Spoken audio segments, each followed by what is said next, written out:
मी advocate Dilip Annasaheb Damale, प्रदेश प्रतिनिधी Congress committee Mumbai. गेल्या 25-30 वर्षापासून पिंपरी चिंचवड महानगरपालिकेच्या पाण्याच्या जलवाहिनीच्या संदर्भामध्ये तालुक्यामध्ये एक वेगळ्या प्रकारचं वातावरण निर्माण झालेलं आहे। 1965च्या दरम्यान धरणाला सुरुवात झाली संपादनाला आणि 1971-72ला हे पाणी साठा सुरू झाला पवना धरणामध्ये। त्याच्यानंतर सतत पवना नदीच्या द्वारे पिंपरी चिंचवड महानगरपालिकेला इथून पाणी चालू आहे आणि हे सगळं पाण्याचा प्रश्न चालू असताना महानगरपालिका झाली। आशिया खंडामध्ये या महानगरपालिकेला एक वेगळ्या प्रकारचा नावलौकिक निर्माण झाला आणि हे सगळं होत असताना पिंपरी चिंचवड महानगरपालिका तिथलं इंडस्ट्रियलायझेशन जे झालं तर एक संपूर्ण देशामध्ये एक वेगळ्या प्रकारचं एक हब तयार झाला इंडस्ट्रीजचा आणि लोकसंख्या सतत वाढत गेली आणि ही लोकसंख्या वाढत असताना पुणे ते चाकणपर्यंतचा भाग याच्यामध्ये आता या महानगरपालिकेने वेढलेला आहे आणि इथं पवना डॅमपासून खाली लोणीकंदपर्यंत नगरपालिकेचं कार्यक्षेत्र बनत चाललं आहे।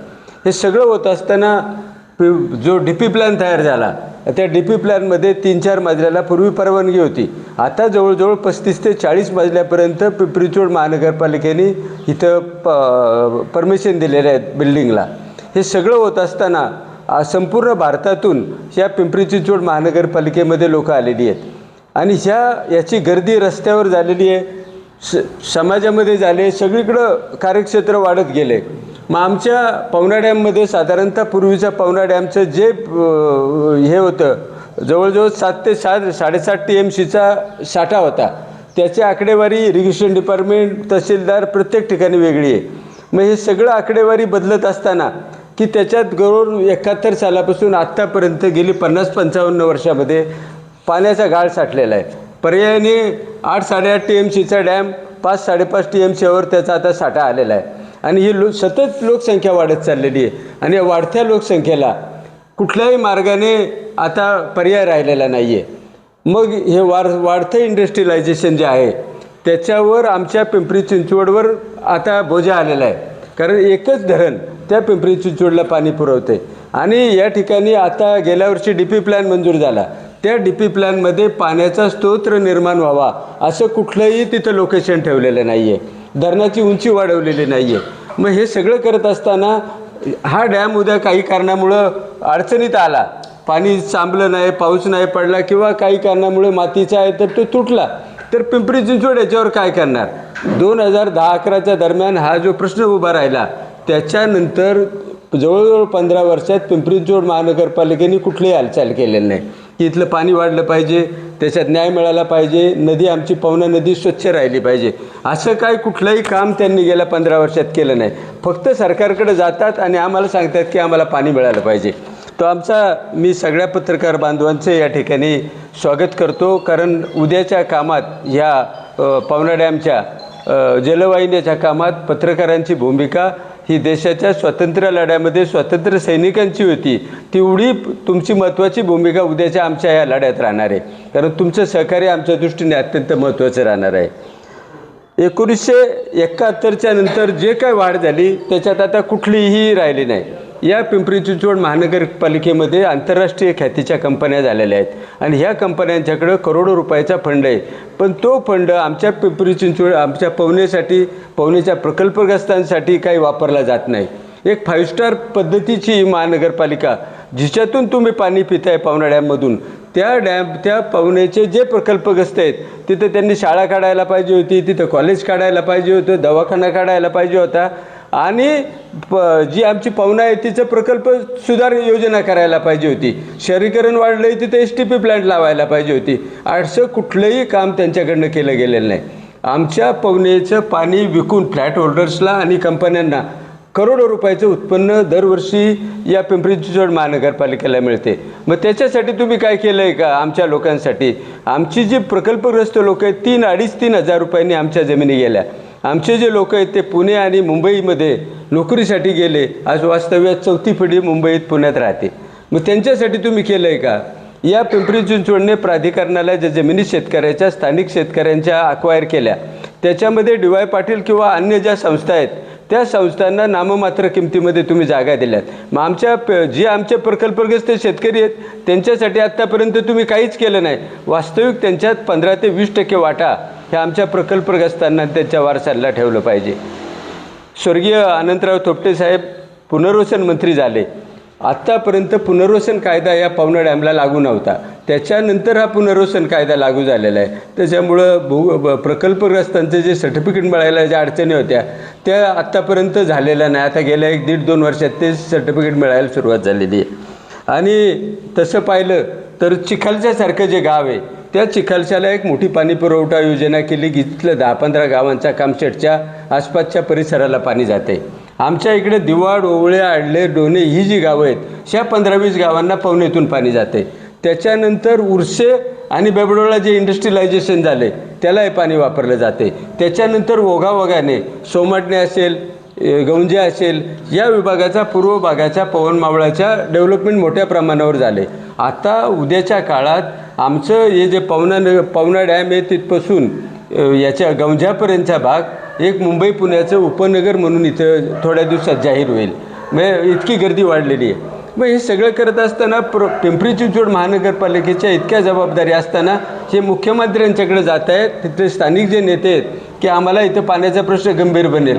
अरे गंभीर बनेल पण तुम्ही सत्तेत असताना कुठल्याही पद्धतीचं इथं नियोजन केलेलं नाही आहे की ह्या जोर उद्या या डॅमच्या कमी पडला तर आपण काय करायचं, काय आम्हाला पाणी पाहिजे एवढाच त्यांचा प्रश्न उभा राहिलेला आहे. ही महानगरपालिका इतकी नावारूपाला आलेली आहे की शेजारीच तिथे हिंजवडीचा एक भाग आहे. तो जगामध्ये त्या हिंजवडीचं नाव झालेलं आहे. त्या हिंजवडीलाही पाणी आम्ही पुरवतो आहे. मग हे सगळे पाणी पुरवत असताना जर पवना डॅमला लोड आला तर आमच्या प्रकल्पग्रस्तांचे तर आयुष्य बर्बाद झालेत. मग आता खालच्या भागात आमच्याकडे पोल्ट्री फार्म्स आहेत, शेती आहे, पवना नगरच्या आसपासच्या भागामध्ये फ्लोरिकल्चर पार्क आलेली आहेत. मग या सगळ्यांसाठी तुम्ही पाणी कुठं देणार? तुम्ही जर तिथं पाईपलाईन टाकली, आता एक पाईपलाईन आहे पर्यायी पाईपलाईन आमच्यासाठी करायची असा त्यांचा ओरिजिनल प्रस्ताव आहे. तर आम्ही असं म्हणतो की याच्यात जर तुम्ही पवना डॅममध्ये पाईप टाकला आणि उद्या वाढत्या शहरीकरणाने सगळं पाणी वापरलं गेलं तर आमचं काय उद्या? पवनेच्या खालून गौंज्यापर्यंतची जी गावं आहेत दोन्ही बाजूच्या नदीच्या त्यांचं भवितव्य काय? हा खूप अवघड प्रश्न निर्माण होणार आहे. मग ह्याच्याकरता आमची सरकारकडे मागणी आहे की ह्या डॅमची उंची वाढवा. त्याच्या पलीकडच्या भागात बोटशीळ आणि 2 गावं आहेत तिथं 2-2, 4-4 TMCचे डॅम बनू शकतात अशी साईट आहे. मग इथंच जर पाणी साठलं, एका पवना डॅमवर लोड आला, मुळशीमध्ये टाटाचं पाणी लाईट तयार करण्यासाठी कोकणात सोडलं जातं. मग त्याच्यापैकी काही भाग पाणी पिंपरी चिंचवडला आणता येईल का हा विचार झाला पाहिजे. टाटाची धरणं तुम्ही शेतकऱ्यांच्या जमिनीवर तुम्ही मावळ तालुक्यामध्ये MIDCला असेल, इंडस्ट्रियलायझेशनला असेल, एक्सप्रेस हायवेला असेल, आमच्या शेतकऱ्यांच्या मावळातल्या जमिनी गेल्या. मग तुम्ही इथून मुळशी तालुक्यातून पाणी पिंपरी चिंचवडला आणा जेणेकरून पवना डॅमचा लोड कमी होईल. शेजारी आपल्या खेडमध्ये काही धरणं आहेत त्याचं पाणी पिंपरी चिंचवडला आणा. एकट्या पवना डॅमवर अवलंबून राहता कामा नाही. आणि जर उद्या झालं तर आमची शेतकऱ्यांची जे मुलं आहेत, प्रकल्पग्रस्तांची मुलं आहेत, नोकऱ्याची परिस्थिती कठीण झालेली आहे. मग ह्या मुलांच्या दृष्टीने उद्या भविष्यात काय करायचं आहे का तर त्यांचाही प्रश्न भविष्याच्या दृष्टीने अडचणीचा होणार आहे. आमचे जे 2010-11 साली जे आंदोलन झालं त्या आंदोलन आम्ही केलं ते सर्वपक्षीय आंदोलन होतं. आजही आम्ही धरणं आंदोलन इथं वडगाव मावळला करणार आहे. मग हे सगळं करत असताना आम्ही आंदोलन केलं, त्याच्यात वाईट घटना घडली, आमचे 3 बांधव त्याच्यात शहीद झाले. मग हे झाले असताना त्या तत्कालीन काँग्रेस पक्षाचे नेते राहुलजी गांधी यांच्या कानावर ही गोष्ट गेली आणि त्यांनी त्या तिन्ही घरी जाऊन त्यांनी भेट दिली. आणि त्याच्यानंतर त्यांनी मुख्यमंत्री पृथ्वीराज बाबा होते त्यांना आमच्याकडनं वस्तुस्थिती समजून घेतल्यानंतर त्यांनी तातडीनं सांगितलं की आमचे जे लोकल तिथले कार्यकर्ते आहेत, मावळ तालुक्याची परिस्थिती पाहता आम्हाला इथं कुठल्याही परिस्थितीत ही पाईपलाईन रद्द झाली पाहिजे. मग त्यांनी आदेश दिला की पाईपलाईन रद्द केली. मग गेल्या 15 वर्षामध्ये पिंपरी चिंचवड पालिकेने पाण्याचा प्रश्न मिटावा ह्याच्यासाठी कुठलीच हालचाल केलेली नाही. माझ्याकडे एक मावळ तालुक्यामध्ये साईट आहे, त्या साईटमध्ये तुम्हाला ॲक्विजिशनला प्रश्न पडणार नाही, जागा अक्वायर करायला लागणार आहे, खरं भिंतीचा प्रश्न तिथं बांधायला लागेल. ते जर तुम्ही केलं तर जवळजवळ माझ्या मते 12 ते 14 TMCचा डॅम आपल्या मावळ तालुक्यामध्ये होऊ शकतो. आणि तो होत असताना काही नवीन धरणं बांधायला सरकारची बंद आहेत. मग अशा परिस्थितीत सरकारने ही धोरणं शिथिल केली पाहिजेत. जर डॅम येतोय, पाणी येतंय, उद्याचा प्रश्न सुटतोय, तर याच्याकरता आपल्याला काम केलं पाहिजे. गेल्या वर्षी मावळ तालुका आणि मुळशी तालुक्यामध्ये चेरापुंजी इतका पाऊस पडला, त्याच्यापेक्षा जास्त पाऊस पडला.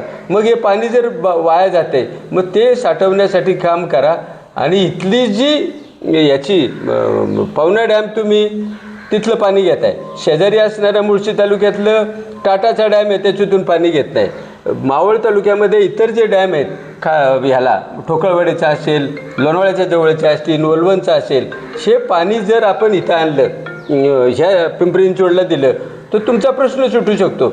एकट्या पवना डॅमवर सरकारने पिंपरी चिंचवडने अवलंबून राहू नये, कारण उद्याच्या दृष्टीने याच्यात अडचणी निर्माण होऊ शकतात. तर हे सगळं करत असताना आम्ही आंदोलन करतोय, आम्ही सर्वपक्षीय आंदोलन याला कुठल्याही पक्षाचं नाव दिलं नाही. पण या ठिकाणी काँग्रेस पक्षाची भूमिका उद्याच्या मावळच्या जनतेच्या हिताची राहील. तर त्याच्यात पत्रकारांची भूमिका आम्ही 1000 लोक बोलणार आणि तुम्ही 5-10 लोक येणार आणि ती लोक जी भूमिका मांडतील ती भूमिका राज्य पातळीवर, देश पातळीवर हायलाईट होणार आहे. म्हणून आमच्या कामात तुमचं सहकार्य अत्यंत महत्त्वाचं राहील. तर याच्यात वाढती लोकसंख्या, आता 15 सालापासून आजपर्यंत मावळात लोकसंख्या जवळजवळ 25% वाढलेली आहे. मग आमची रिक्वायरमेंट पाण्याची वाढलेली आहे.